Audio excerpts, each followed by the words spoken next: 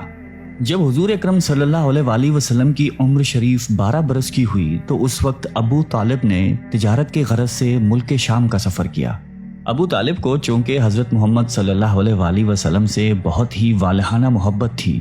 اس لیے وہ آپ کو بھی اس سفر میں اپنے ہمراہ لے گئے۔ آپ علیہ السلام نے اعلان نبوت سے پہلے 3 بار تجارتی سفر فرمایا، 2 بار ملک شام گئے اور 1 بار یمن تشریف لے گئے تھے۔ یہ ملک شام کا پہلا سفر ہے اور اس سفر کے دوران بصرہ میں بحیرہ نامی عیسائی سادھو کے پاس آپ کا قیام ہوا۔ اس نے تورات و انجیل میں بیان کی ہوئی نبی آخر الزماں کی نشانیوں سے آپ علیہ السلام کو دیکھتے ہی پہچان لیا اور بہت عقیدت اور احترام کے ساتھ انہوں نے آپ کے قافلے والوں کی دعوت کی اور ابو طالب سے کہا کہ یہ سارے جہاں کے سردار اور رب العالمین کے رسول ہیں جن کو خدا نے رحمت العالمین بنا کر بھیجا ہے۔ میں نے دیکھا ہے کہ شجر و حجر ان کو سجدہ کرتے ہیں اور ابر ان پر سایہ کرتا ہے اور ان کے دونوں شانوں کے درمیان مہر نبوت ہے۔ اس لیے تمہارے اور ان کے حق میں یہی بہتر ہوگا کہ اب تم ان کو لے کر آگے نہ جاؤ، اپنا مال تجارت یہیں فروخت کر کے بہت جلد مکہ چلے جاؤ، کیونکہ ملک شام میں یہودی لوگ ان کے بہت بڑے دشمن ہیں، وہاں پہنچتے ہی لوگ ان کو شہید کر ڈالیں گے۔ عیسائی سادھو کے کہنے پر ابو طالب کو خطرہ محسوس ہونے لگا، چنانچہ انہوں نے وہیں اپنی تجارتی مال کا فروخت کیا اور بہت جلد آپ علیہ السلام کو واپس لے کر مکہ مکرمہ آ گئے۔ اللہ تعالی ہم سب کو سیرت نبی صلی اللہ علیہ وآلہ وسلم کو پڑھنے، سمجھنے، اس پہ عمل کر کر دوسروں کو تبلیغ کرنے کی توفیق عطا فرمائے اور قرآن اور حدیث پہ چلنے کی توفیق عطا فرمائے۔ آمین۔